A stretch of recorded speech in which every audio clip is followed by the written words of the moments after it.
Bismillahirrahmanirrahim. Assalamualaikum warahmatullahi wabarakatuh.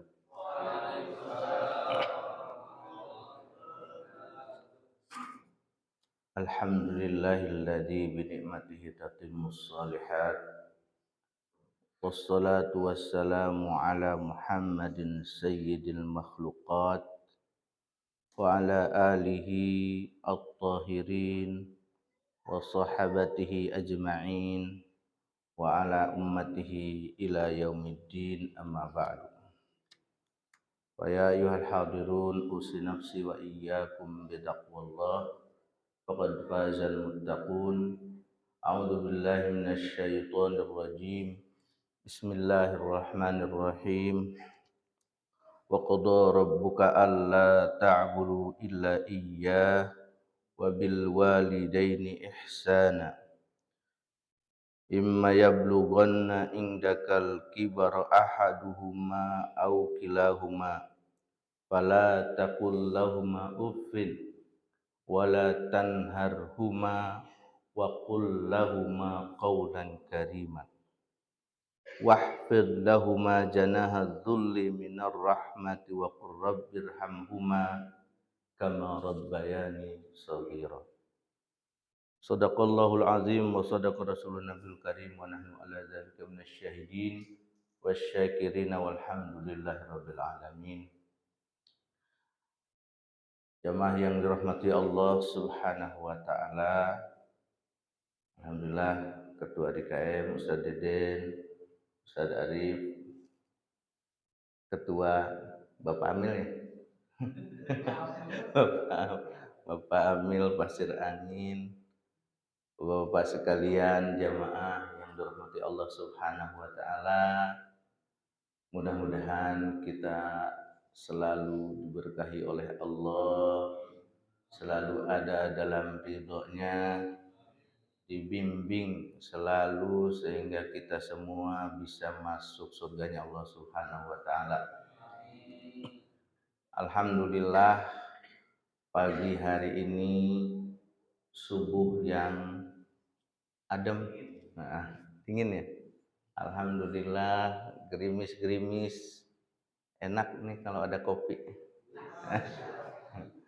Nggak ada kopi aja enak ya, apalagi kalau datang. Alhamdulillah kita masih sehat walafiat, diberi kesempatan untuk melaksanakan kebaikan dan juga diberi kesempatan hidup kembali setelah kita tertidur adalah nikmat yang luar biasa yang harus kita syukuri dan kita manfaatkan agar kita menjadi manusia terbaik. Salawat dan salam kita sama-sama sampaikan pada Nabi kita Nabi Muhammad sallallahu alaihi wa alihi wasallam, para keluarganya, para sahabatnya, dan juga mudah-mudahan kita semua bisa menjadi umatnya yang akan bersanding bersamanya di surga Allah Subhanahu wa taala. Jamaah yang dirahmati Allah Subhanahu wa taala, kembali melanjutkan kajian tentang bab adab kita yang harus dilakukan setelah kemarin sebelumnya kita membahas tentang adab pada diri kita sendiri. Sekarang adalah adab pada makhluk Allah Subhanahu wa taala. Yaitu yang pertama yang akan dibahas tentang adab terhadap kedua orang tua. Alhamdulillah kita semua hadir di dunia ini karena ada orang tua kita. Apapun orang tua kita keadaannya, mereka sangat berjasa pada kita semua. Hadirnya kita di sini karena mereka juga. Dan juga adab terhadap orang tua, kita menghormati orang tua diperintahkan oleh Allah Subhanahu wa taala. Bukan hanya masalah jasa, tapi kita juga masalah ibadah. dan ketaatan kepada Allah Subhanahu wa taala. Jadi kita hadir dari dulu, kita udah berlomba. Kita udah berlomba. Kalau kita dengar ya tentang sel bibit kita itu kan ratusan juta ya, bersaing. Yang keluar kita, mungkin ada yang kembar, ada yang cuma satu doang. Kita yang keluar, yang lainnya kalah saingan, dan kita yang keluar. Nah, di dunia pun kita juga harus bersaing juga dengan manusia-manusia lain agar menjadi yang terbaik.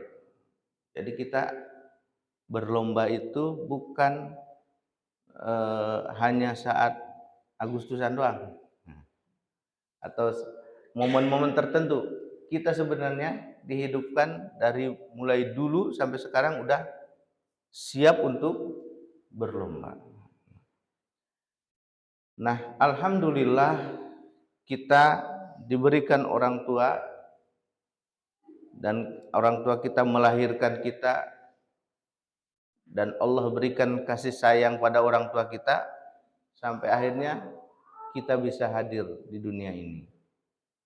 Makanya kita wajib menghormati orang tua, taat pada orang tua.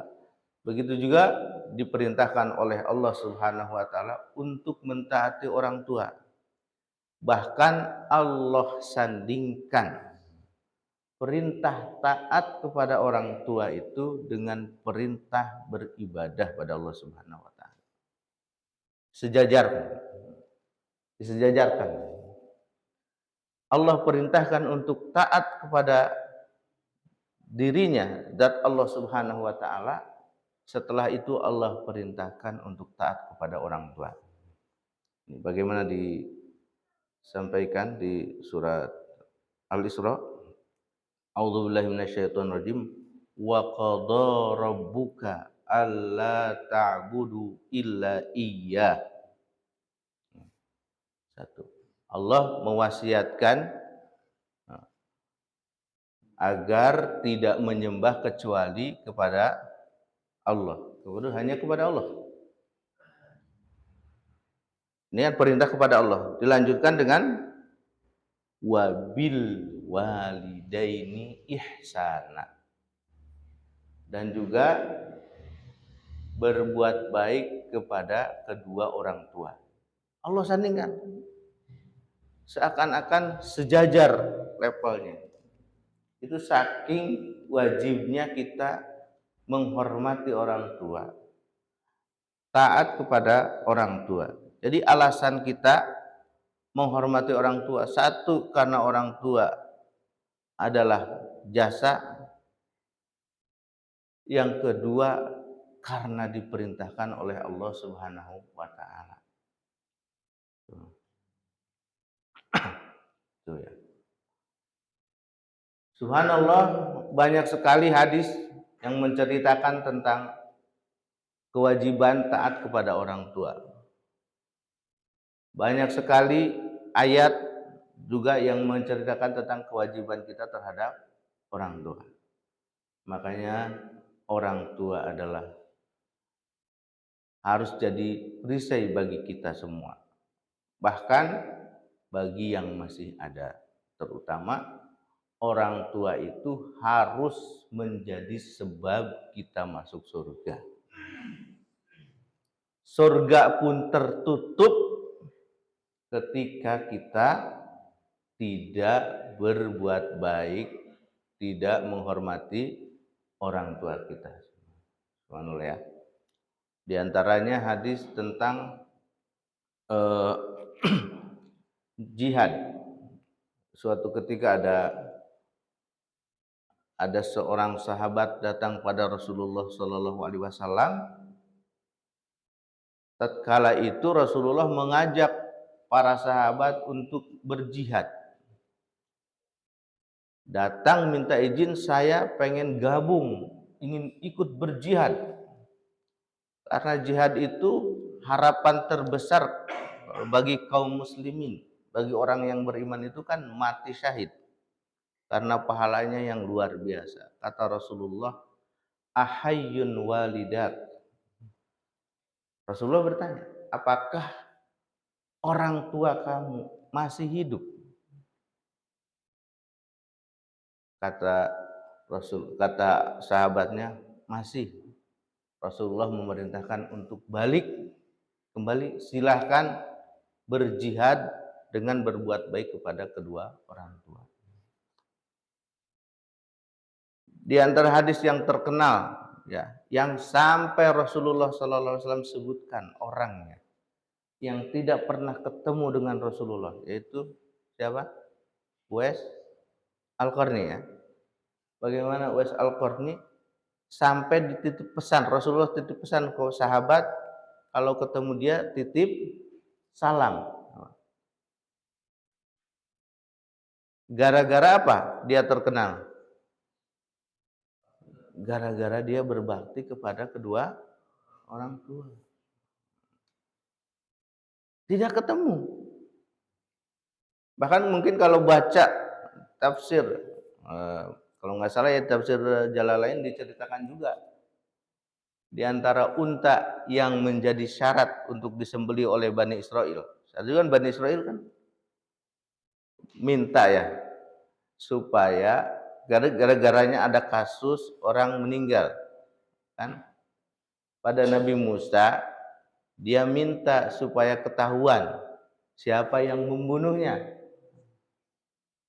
Terus aja bertanya, Allah mensyaratkan untuk menyembelih sapi, tapi masih bertanya terus, dia minta sapi kayak gimana modelnya. Kalau tidak salah nih, saya belum mengulang lagi,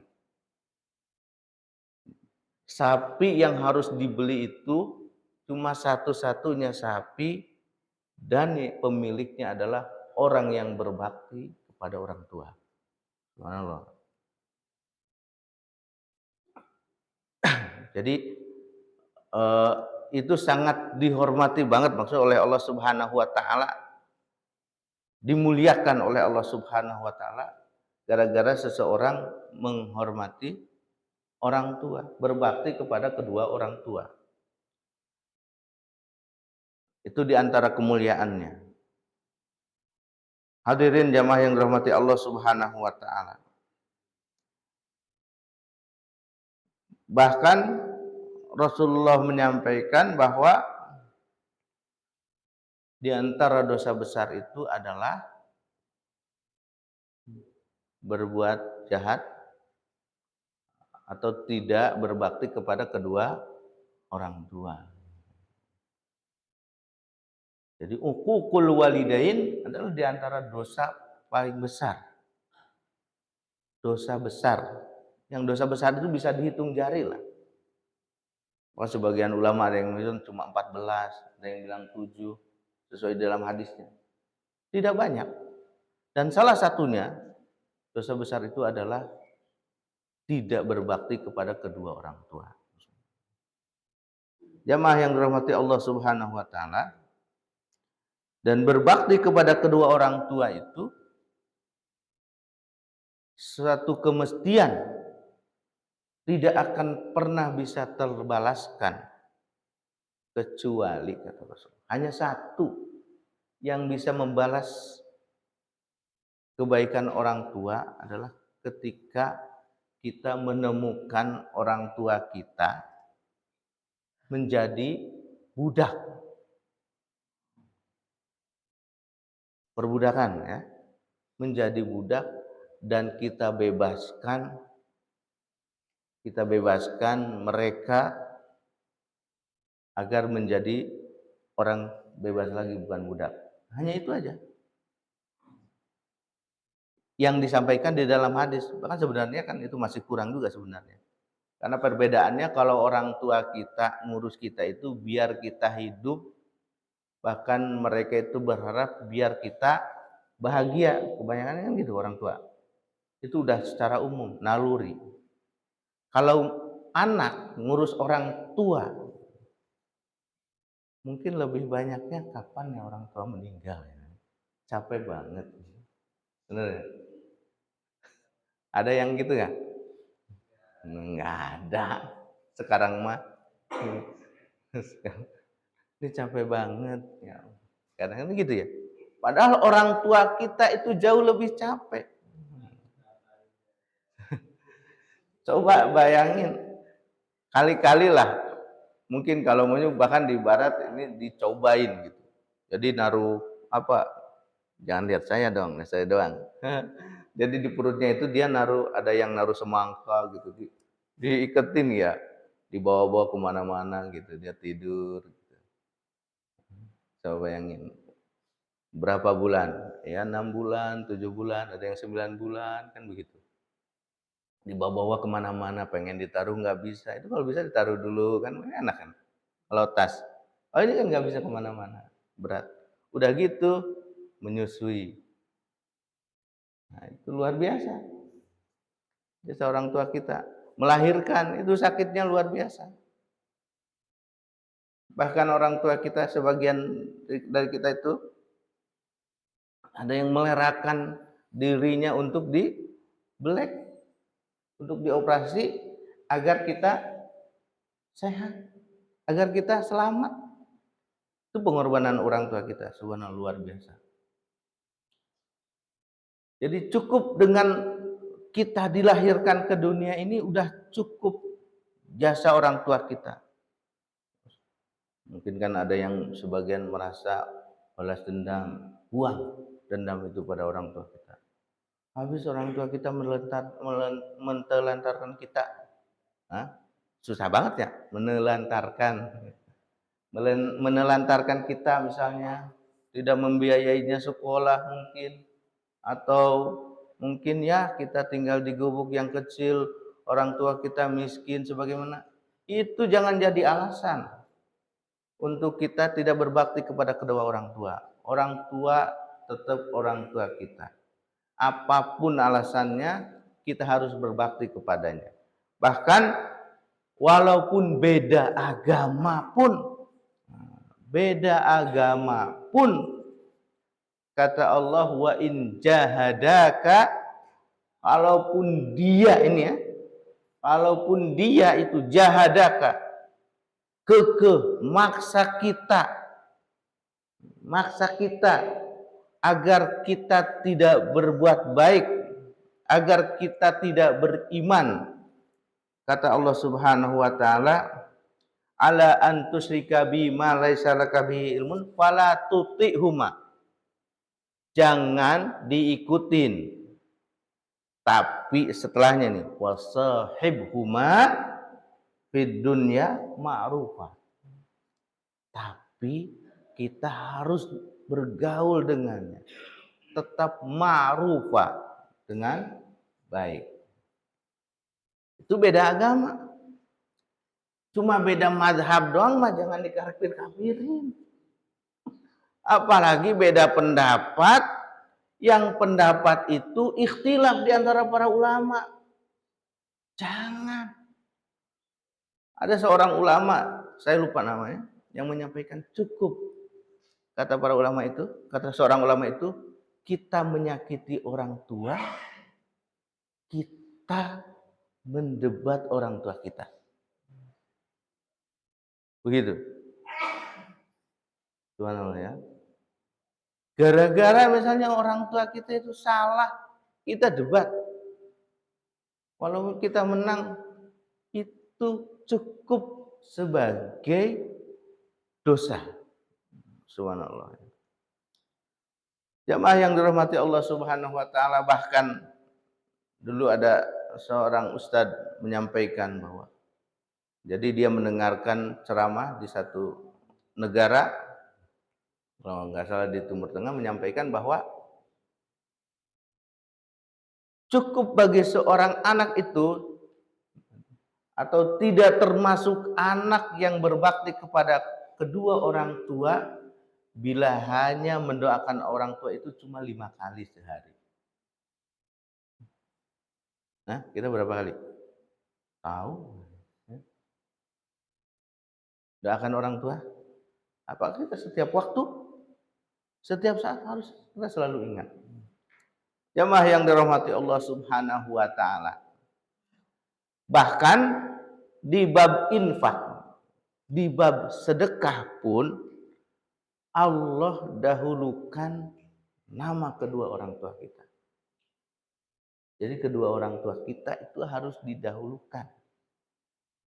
Kita punya uang, mau infak, mau sedekah, keluarkan dulu buat kedua orang tua kita.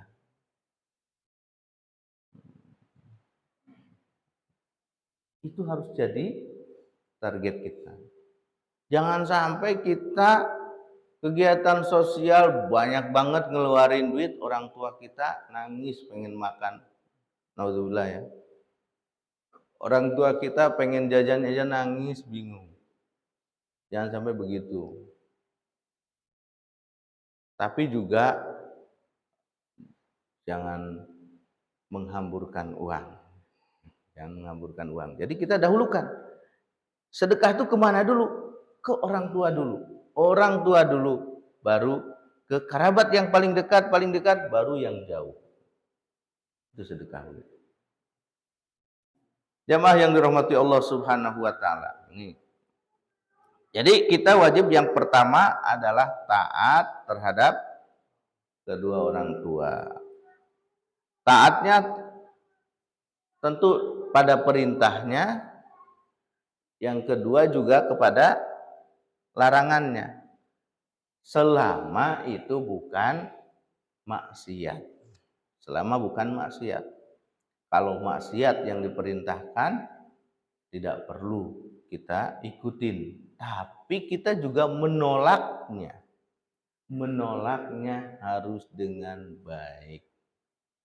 Bahkan kalau di ayat yang tadi dibacakan itu fala taqul lahuma uffin, yang kata Allah, jangan kalian bilang kepada orang tua itu apa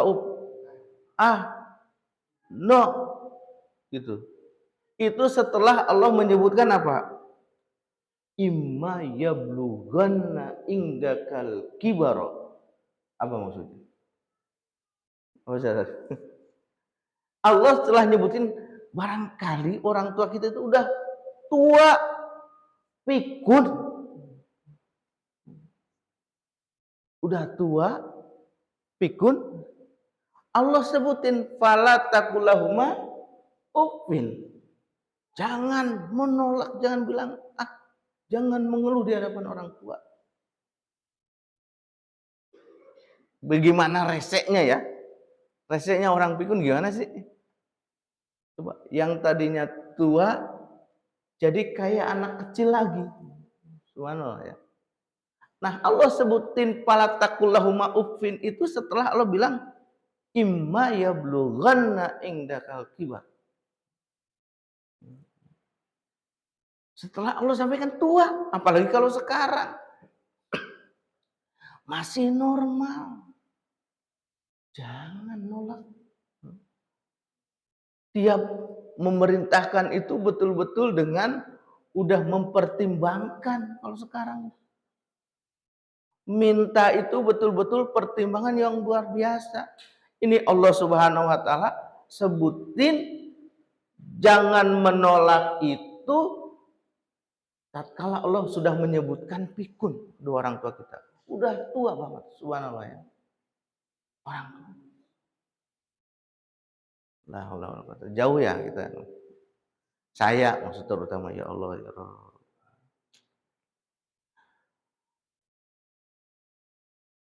Kalau perintahnya tentu tidak maksiat. Bahkan saat kita sholat pun, kalau kita masih bisa, masih panjang waktunya, dipanggil oleh orang tua, sebagian ulama mengatakan kita wajib datang dulu. Apalagi kalau sholatnya cuma sholat sunnah. Bagaimana cerita seorang Jurej di dalam hadis Jurej apa? Tentang bayi yang bisa bercerita. Seorang Jurej itu yang disampaikan di kitab Riyadhus Shalihin, saya lupa nomornya. Itu adalah orang yang solehnya luar biasa. Dia dipanggil oleh orang tuanya, dia sedang sholat. Jurej bingung. Sholat lanjutin apa batalin? lanjutin apa batalin? Dia lanjut sholat. Lagi-lagi orang tuanya datang, dia lagi sholat, dipanggil. Juraij bingung, lanjutin sholat apa orang tua? Dia lanjutin sholat sampai 3 kali, sampai akhirnya orang tuanya itu bilang, mungkin lempengnya gini aja. Ya Allah, jangan matikan anak saya ini sebelum difitnah oleh perempuan. Sampai akhirnya itu tersebarlah. Ini doa orang tua nih. Orang tua itu jangan sampai sakit hatinya, apalagi sampai kata-katanya keluar yang tidak baik. Karena pasti akan diijabah oleh Allah Subhanahu wa taala. Kita juga harus belajar sebagai orang tua. Nih, udah punya anak ya sekarang, alhamdulillah. Sehat-sehat, ada yang udah gede, ada yang masih kecil. Sekesal apapun pada anak kita, keluarkanlah kata-kata yang baik. Nah, di sini kita perlu mengontrol emosi, makanya kita harus latihan mengontrol emosi itu. Pantes kata Rasulullah, orang yang di antara kalau pengen masuk surga dulu jangan marah. Nah, jangan sampai kita nih orang tua mengeluarkan kata-kata kotor, kata-kata yang merugikan anak, atau apalagi sampai mendoakan celaka anak kita. Karena doa itu pasti akan didengar dan diijabah oleh Allah Subhanahu wa taala. Kan nanti yang gak enak kita juga. Nah, seorang Juraij itu yang disampaikan di dalam hadis, dia sedang apa? Sedang sholat. Sedang khusus sholat, dia pilih kan. Ini sholat apa orang tua? Sampai akhirnya orang tua berdoa begitu. Dan sebelum meninggal, Juraij itu kan diuji akhirnya. Sampai akhirnya dikira, kalau kita kan suka kasar-kasar ya, sholat-sholat, zina juga. Itu. Karena ada perempuan pelacur bunting. Jadi diuji ada perempuan pelacur bunting. Gimana tuh? Udah bunting, udah gede, ditanya, "Halo, itu kan gak punya bapak, gak punya suami, kok bunting?" "Sama Juraij." Gitu dia bilang. Sampai terkenal itu Juraij itu didemo oleh masyarakat, tempat ibadahnya, musolanya dihancurkan. Itu karena doa orang tuanya.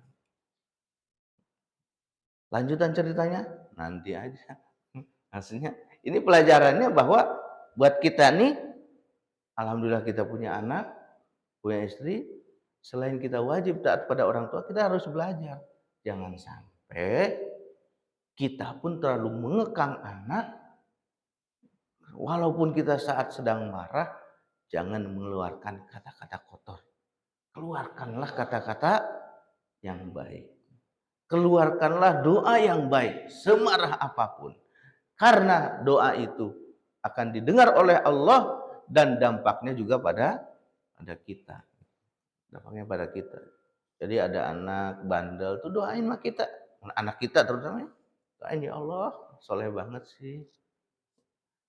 Hafidz Quran insya Allah. Ngapain? Dipeluk anaknya. Peluk. Jamaah yang dirahmati Allah Subhanahu wa taala, itu yang pertama. Kita harus taat pada orang tua kita. Jadi kalau dipanggil atau orang tua disuruh, udah ya udah. Siap. Kayak mungkin bisa harusnya lebih taat dari bawahan ke atasan. Kalau di instansi kepolisian atau ABRI harus lebih taat ke situ. Yang kedua, kita harus memuliakannya, menghormatinya, harus tawadu di dekat orang tua kita. Harus mengutamakan orang tua kita, mereka. Kita cium tangannya, cium keningnya, bahkan dicium kakinya, nggak masalah. Karena itu perintahnya. Berbicara pun kita Berbicara pun harusnya tensi suara kita jangan lebih tinggi dari tensi suara orang tua kita. Jangan teriak-teriak manggil orang kita. Kayak Cung yang dulu teriak-teriak manggil orang tua kita.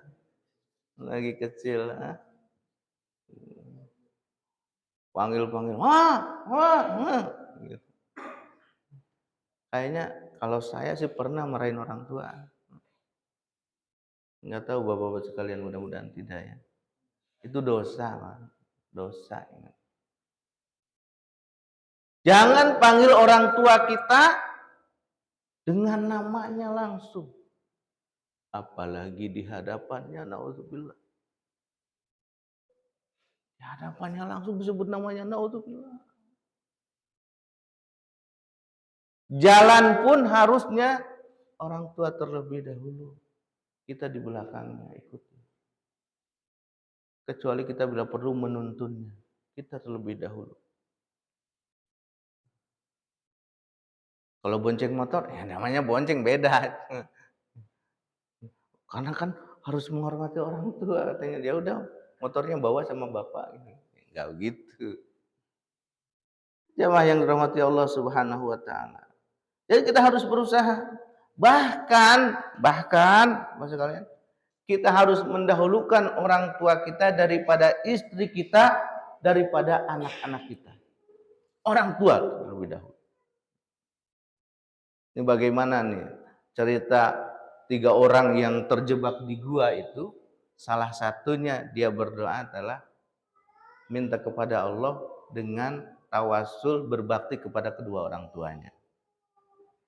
Jadi dia itu sampai berani berdiri pegang susu nungguin ibunya bangun. Anaknya itu udah nangis minta nunggu buat ibu terlebih dahulu.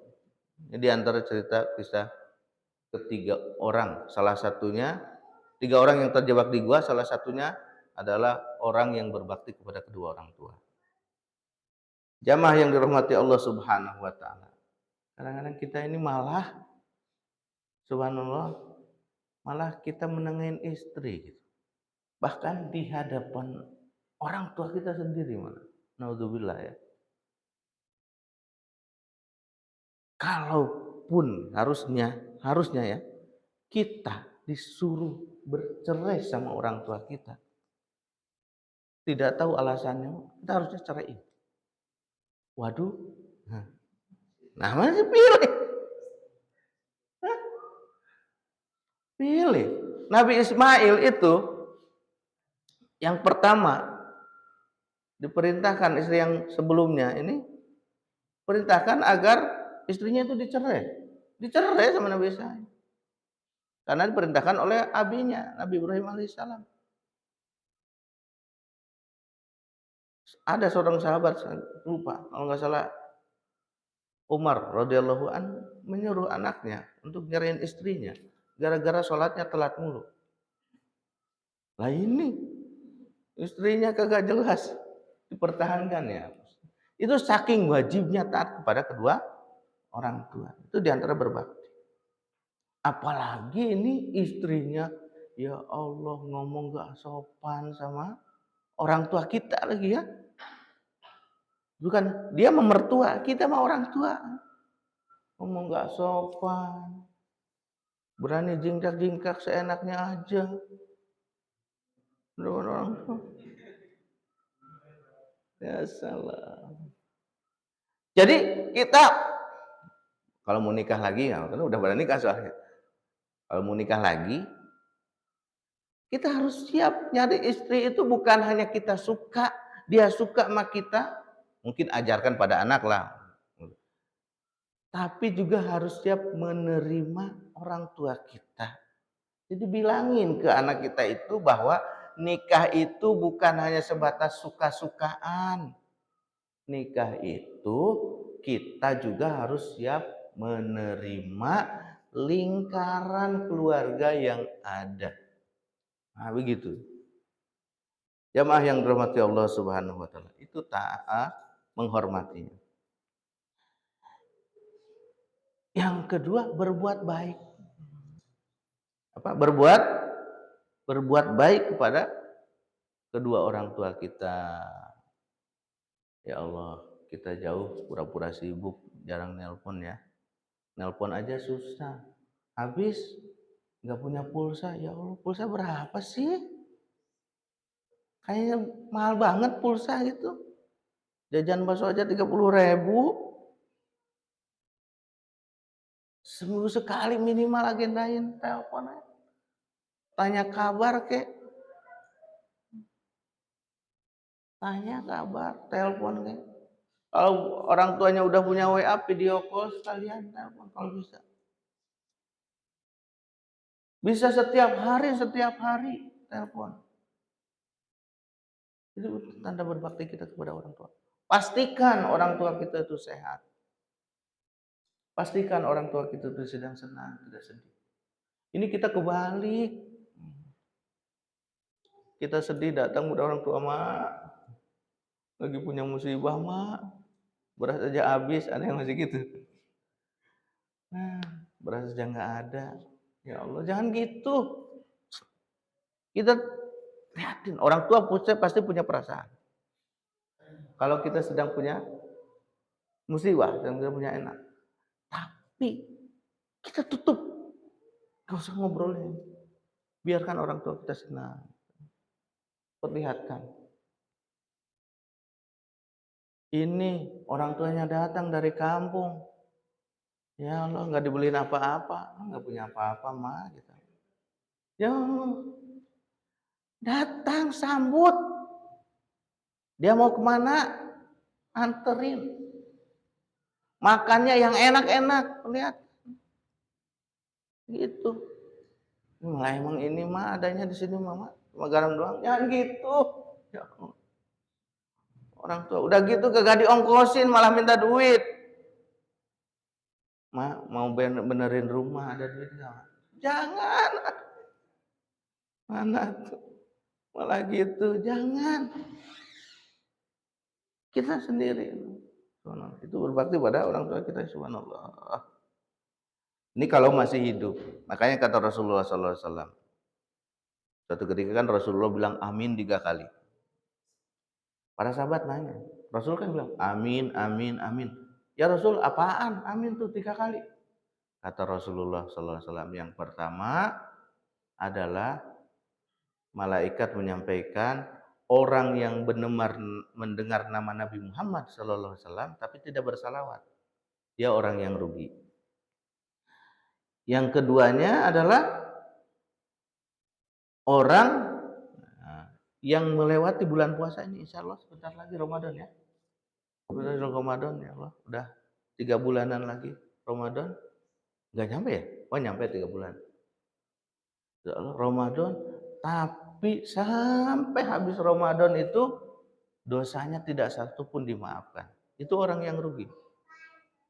Yang ketiga, kata Rasulullah SAW adalah orang yang rugi itu orang tuanya ada tapi tidak menyebabkan dia masuk surga. Tidak menyebabkan dia masuk surga. Nah, ini orang yang rugi. Ya, di antara berbakti kita kepada orang tua, juga kita mendoakan orang tua kita. Berapa kali sehari? Minimal habis sholat. Sholat duha jangan doa-doa doang. Doain orang tua juga. Habis sholat apa? Habis baca Quran jangan baca doa Quran doang. Doain juga orang tua. Jadikan nih orang tua di hati kita. Nah itu diantara berbakti kita kepada kedua orang tua. Punya duit, umrohin. Punya uang, hajiin. Orang tuanya sudah meninggal, itu juga diantara berbakti. Hajiin. Itu adalah berbakti kepada kedua orang tua. Apalagi kalau masih ada. Kalau orang tuanya sudah tidak ada bagaimana? Beristighfar, untuk orang tua kita. Terus apalagi? Bersedekah, beramal untuk orang tua kita. Terus apalagi? Bersilaturahmi ke saudara-saudara, apalagi yang memutuskan silaturahmi dengan orang tua kita, kerabat-kerabat didatengin, bahkan sampai teman-temannya. Ya Allah, saya masih belum bisa. Sampai datangin teman bapak, datangin teman ibu, itu minta didoain. Itu cara berbakti kita kepada kedua orang tua kita saat kita sudah saat orang tua kita sudah meninggal. Jamaah yang dirahmati Allah Subhanahu wa taala. Kayaknya udah siap di luar ya. Kalau udah siap jangan lama-lama. Iya. Jadi mari kita sama-sama siapkan diri kita untuk berbakti kepada kedua orang tua kita. Maksimalkan. Kita ini kebanyakan orang-orang gajian. Ya, atau dapat penghasilan itu langsung disiapkan, dipastikan kirim kepada kedua orang tua kita. Gak usah, bukan gak usah besar sih, mampunya berapa gitu. Kalau bisa besar alhamdulillah gitu. Ya mampunya 10% kirim, 20%. Atau mungkin orang tua nelpon, pengen beliin motor, usahakan. Berat banget ya, insya Allah. Jangan bilang, itu jangan, pala takulahuma open. Saat orang tua WA nanyain duit, ya insya Allah belum ada. Gitu aja. Pengen beliin apa? Ini rumah udah rombeng. Rumah udah rombeng. Udah jelek nih. Kasih. Apalagi ini mau puasa. Kirim. Sisihkan nih. Sisihkan. Terserah berapa. Walaupun dia tidak minta. Kirim tetap. Gak usah nunggu dia minta. Kirim. Itu orang tua kita. Hak orang tua kita. Kirim. Itu tanda kita berbakti kepada kedua orang tua. Usahakan minimal seminggu sekali itu udah ada nelpon ke orang-orang. Syukur-syukur bisa pulang menemui orang tua. Datang. Karena itu adalah amanat perintah Allah Subhanahu wa taala, dan itu adalah diantaranya salah satu kunci surga. Kunci surga. Jadi kuncinya udah ada kok dibiarkan. Kita minta kepada Allah, ya Allah, pengen masuk surga ya Allah. Orang tua kita dibiarkan. Udah jelas itu kuncinya dijanjikan. Walaupun di dalam hadis yang diperdebatkan kan, bahkan surga itu di bawah telapak kaki ibu. Tapi itu hadisnya diperdebatkan ya. Tapi ada penguat yang lain. Mohon maaf atas segala kesalahan. Mudah-mudahan kita termasuk orang yang selalu berbuat bakti kepada kedua orang tua kita. Jikapun orang tua kita udah tua, kita diberi kesabaran dan kekuatan untuk mengurusnya, sehingga kita semua dibukakan pintu surga dari pintu berbakti kepada kedua orang tua. Hadanallahu wa iyyakum ajmain. Mohon maaf atas segala kesalahan. Assalamualaikum warahmatullahi wabarakatuh.